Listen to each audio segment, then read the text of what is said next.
ஒரு விதவை ஸ்திரீ எப்பொழுதும் தன்னுடைய எஜமான இடத்துல போய், அந்த நியாயாதிபதி இடத்துல போய், எனக்கும் என்னுடைய சத்துருக்கும் உண்டான வழக்கு தீருங்கன்னு சொல்லி அவளை நாள்தோறும் சஞ்சலம் செய்து கொண்டே இருந்தாள். அப்போ அந்த அநீதி உள்ள நியாயாதிபதி ஒரு நாள் அந்த ஸ்திரீ, அந்த விதவை ஸ்திரீ அவரிடத்தில் வந்து கேட்கும்போது அவன் தன்னுடைய இருதயத்தில் நினைச்சான், நான் அநீதியுள்ள நியாயாதிபதியாக இருந்தாலும் இவள் என்னிடத்தில் வந்து தொந்தரவு செய்கிறதுனால இவளுக்கு நான் எதையாவது செய்ய வேண்டும் என்று சொல்லி தன்னுடைய இருதயத்தில் நினைச்சான்.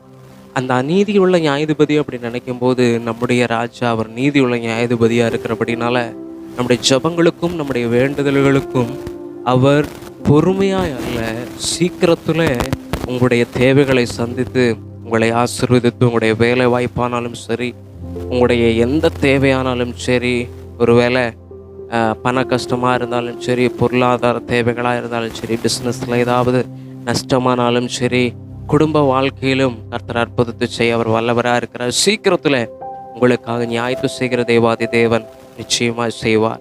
கர்த்தர் உங்களை ஆசீர்வதிப்பாராக. ஆமென்.